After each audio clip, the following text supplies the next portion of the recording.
ഇപ്പൊ ഇവിടെ പറയാൻ പോകുന്നത് എന്റെ അച്ഛന്റെ റിസൾട്ട് ആണ്. ആദ്യമേ ഞാൻ ആ, എന്നെ അറിയാത്തവർക്ക് വേണ്ടി എന്നെ ഒന്ന് പരിചയപ്പെടുത്താം. എന്റെ പേര് സുജാമോൾ. ഞാൻ ആലപ്പുഴ ജില്ലയിൽ നിന്നാണ്. ഇപ്പൊ പെട്ടെന്നുണ്ടായ ഒരു റിസൾട്ട് എന്ന് പറഞ്ഞാൽ ഒരു 3 ആഴ്ച മുമ്പ് എന്റെ അച്ഛനൊന്ന് കാല് തെറ്റി വീഴുകയുണ്ടായി. അച്ഛന് ആ കാലിന് ഇതുക്ക് മുന്നേ ഒരു സർജറി കഴിഞ്ഞിരുന്നതാണ് 2 വർഷം മുമ്പ്. മുട്ടുമടക്കാൻ വയ്യാത്ത ആളായിരുന്നു. പക്ഷെ അദ്ദേഹം അപ്പച്ചിയുടെ വീട്ടിൽ വിരുന്ന് പോയതാണ്. അവിടെ വെച്ച് കാലൊന്ന് തെന്നി സ്റ്റെപ്പേന്ന് താഴെ വീണു.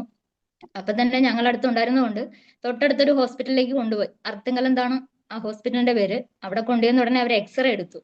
എക്സ്റേ എടുത്തപ്പോൾ കണ്ടത് മുട്ടിന്റെ ചിരട്ട 3 ആയിട്ട് പൊട്ടിയിട്ടുണ്ട്. അപ്പൊ ആ ഡോക്ടർ ഞങ്ങളെ വിളിച്ച് പേഴ്സണലായിട്ട് പറഞ്ഞത്, ഇത് ഒരു ചെറിയ നൂല് പോലത്തെ ഒരു കമ്പിയുണ്ട്, അത് വെച്ച് ഈ 3 കഷ്ണങ്ങളും കൂടെ കെട്ടി എടുക്കേണ്ടതായിട്ടുണ്ട്.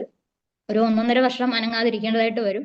നിങ്ങൾ ഏത് ഹോസ്പിറ്റലിലാണോ കാണിക്കുന്നത് എത്രയും പെട്ടെന്ന് ആ ഹോസ്പിറ്റലിലേക്ക് എത്തിക്കാനാണ് പറഞ്ഞത്. ഞങ്ങൾ അവിടെ നിന്ന് അച്ഛനെ കാണിച്ചുകൊണ്ടിരിക്കുന്ന അമൃത ആയതുകൊണ്ട് ഞങ്ങൾ അമൃത ഹോസ്പിറ്റലിലേക്ക് പോയി. ഞങ്ങൾ ഒരു വൈകുന്നേരം ആയപ്പോഴാണ് അവിടെ എത്തുന്നത്. ഡോക്ടർ അപ്പൊ തന്നെ എക്സ്റേ എടുക്കാൻ പറഞ്ഞു. അമൃതയിലെ ഡോക്ടർ എക്സ്റേ എടുത്തു. അത് അവിടെയും ഇതുപോലെ തന്നെയാണ് ഞങ്ങൾക്ക് ആൻസർ കിട്ടിയത്. ചിരട്ട 3 ആയിട്ട് പൊട്ടിയിട്ടുണ്ട്. അതുകൊണ്ട് സർജറി അത്യാവശ്യമാണ്. സൺഡേ ഡോക്ടർ ഇല്ല, മൺഡേ ഡോക്ടർ വരും. സർജറിക്ക് വേണ്ടുന്ന കാര്യങ്ങളെല്ലാം നിങ്ങൾ അറേഞ്ച് ചെയ്തോളാൻ പറഞ്ഞു. 1,50,000 രൂപ പറഞ്ഞു അമൃതയെന്ന്. ഞങ്ങളത് ആ, പെട്ടെന്ന് നിൽക്കുന്ന ഒരു സമയത്ത് ഉണ്ടായതും ഞങ്ങൾ പ്രതീക്ഷിച്ചതും കൂടെ ഇല്ല. അത്രയും ഒരു ആഘാതത്തിലാണ് ഞങ്ങൾ നിൽക്കുന്നത്. അച്ഛൻ അതിന്റെ അപ്പുറത്തായിട്ട്. അപ്പൊ ഇത് ഞങ്ങൾ ആ സമയത്ത് തന്നെ ഇവിടുന്ന് പോകുന്ന സമയത്ത് തന്നെ വാട്ടർ എനർജി പാഡ് അച്ഛന്റെ പൊട്ടിയ ചിരട്ടയുടെ മുകളിൽ വെച്ചായിട്ട് ഞങ്ങൾ അത് കെട്ടിയിട്ടുണ്ടായിരുന്നു. അതുപോലെ അച്ഛന്റെ കയ്യിൽ റിസ്റ്റ് ബാൻഡ് ധരിപ്പിച്ചിട്ടുണ്ട്. കാലിൽ ഒരു ചെറിയ മുറിവുണ്ടായിരുന്നു. ആ ഭാഗത്തും ഞങ്ങൾ തലവേദനയ്ക്ക് കിട്ടുന്ന നമ്മുടെ നീളമുള്ള പാഡ് ഞങ്ങൾ ചുറ്റിയിട്ടുണ്ട്. അങ്ങനെ ഫുള്ളിലാണ് ഞങ്ങൾ ഇവിടുന്ന് പോയത് തന്നെ. ഞങ്ങൾക്ക് ഒരു രാത്രി ആയപ്പോഴത്തേക്ക് അവിടുന്ന് റൂം അറേഞ്ച് ചെയ്തു. അവര് വാർഡിലേക്ക് മാറ്റി. അതിനുശേഷം പിറ്റേ സൺഡേ ഡോക്ടേഴ്സ് ഇല്ലായിരുന്നു.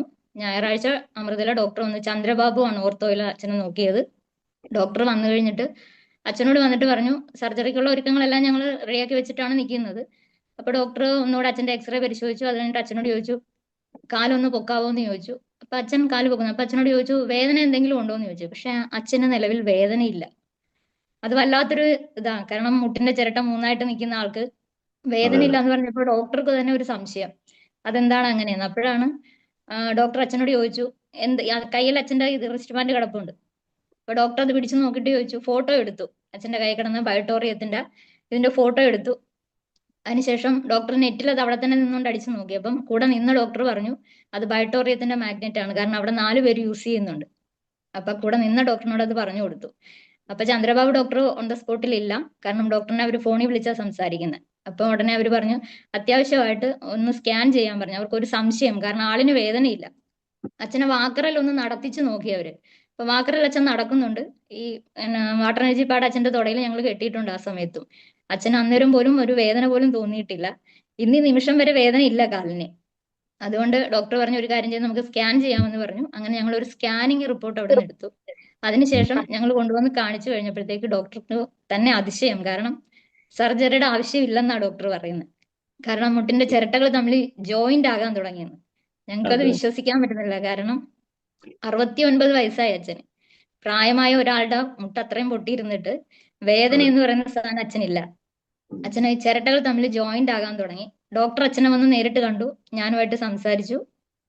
ഡോക്ടർ പറഞ്ഞത്, നിങ്ങൾ ഇപ്പൊ അച്ഛനെ കൊണ്ടുപോകും, അച്ഛന് ഒരു മെഡിസിനും ഞങ്ങൾ ഇവിടുന്ന് തരുന്നില്ല, കാരണം അച്ഛന് മെഡിസിന്റെ ആവശ്യമില്ല ഉള്ളിലേക്കൊന്നും കഴിക്കാൻ. അതുകൊണ്ട് എന്തായാലും ഇതൊരു മിറാക്കിൾ ആണ്. നിങ്ങൾ അച്ഛനെ വീട്ടിൽ കൊണ്ടുപോയിട്ട് ഒരാഴ്ച കഴിഞ്ഞ് നിങ്ങൾ ഒന്നുകൂടെ ഒന്ന് എക്സ്റേ എടുക്കുക നിങ്ങളുടെ നാട്ടിൽ. അവിടെ എടുത്തതിന് ശേഷം ഇവിടെ കൊണ്ടുവന്ന് കാണിക്കാൻ പറഞ്ഞു. അങ്ങനെ കഴിഞ്ഞ ഒരു 2 ആഴ്ചക്ക് മുമ്പ് ഞാൻ കൊണ്ടുപോയി റിസൾട്ട് കാണിച്ചു. അപ്പൊ ഡോക്ടർ പറഞ്ഞു, രണ്ടെണ്ണം തമ്മിൽ ജോയിന്റ് ആയി, ഇനി ഒരെണ്ണം കൂടെ ജോയിന്റ് ആവാനുണ്ട്. അതുകൊണ്ട് ഒരു 2 ആഴ്ച കൂടെ കഴിഞ്ഞിട്ട് ഇനി ഒന്നുകൂടെ എക്സ്റേ എടുത്തിട്ട് വന്നാൽ മതി. അത് നാളെയാണ് ഞങ്ങൾക്ക് ആ റിസൾട്ട് കാണിക്കേണ്ടത്. അപ്പൊ അതുകൊണ്ട് നാളെ ഞാൻ റിസൾട്ടുമായിട്ട് പോവുകയാണ്. ഇത് ഞങ്ങൾക്ക് ഒരു അമേസിംഗ് റിസൾട്ട് ആണ്. എന്റെ നാട്ടുകാർ ഇപ്പൊ അച്ഛനെ വന്ന് കണ്ടുകൊണ്ടിരിക്കുകയാണ്. കാരണം ഇത്രയും ഇതായിട്ടുള്ള ആൾക്ക് ഒരു വേദനയില്ല. കാലിന്റെ ഈ പ്രശ്നങ്ങളെല്ലാം അത് ഇത് നാട്ടുകാർക്ക് തന്നെ ഒരു അതിശയമാണ് ഇപ്പൊ. അതെ അതെ. അതുകൊണ്ട് എനിക്കിപ്പോ ഇവിടെ വരുന്നവർ, കാണാൻ വരുന്നവരോടൊക്കെ എനിക്കിത് പറഞ്ഞുകൊണ്ടിരിക്കില്ല ഇപ്പൊ കൂടുതൽ. അതുകൊണ്ട് എനിക്ക് കൂടുതൽ സന്തോഷമാണ്. അതുപോലെ തന്നെ എന്റെ ഫാമിലി ഇപ്പൊ എല്ലാവരും ഇത് യൂസ് ചെയ്യുന്നുണ്ട്. ഞങ്ങൾക്ക് ആർക്കും, എന്റെ നാട്ടുകാർക്ക് പോലും ഇപ്പൊ ഇത് ബോധ്യം വന്നു കഴിഞ്ഞു. അതുകൊണ്ട് സാഗർ ജോഷി സാറിനും ഈ ബയോട്ടോറിയം യൂസ് ചെയ്യുന്ന എല്ലാവർക്കും ഞാൻ ഇതിന്റെ പേരിൽ നന്ദി പറഞ്ഞുകൊള്ളുന്നു. ഇനിയും കൂടുതൽ താങ്ക് യു. പേരിലേക്ക് ഇത് എത്തിക്കാനുള്ള ശ്രമത്തിലാണ്. എല്ലാവർക്കും എന്റെ ശുഭ രാത്രി. Good night. Thank you സുജമ.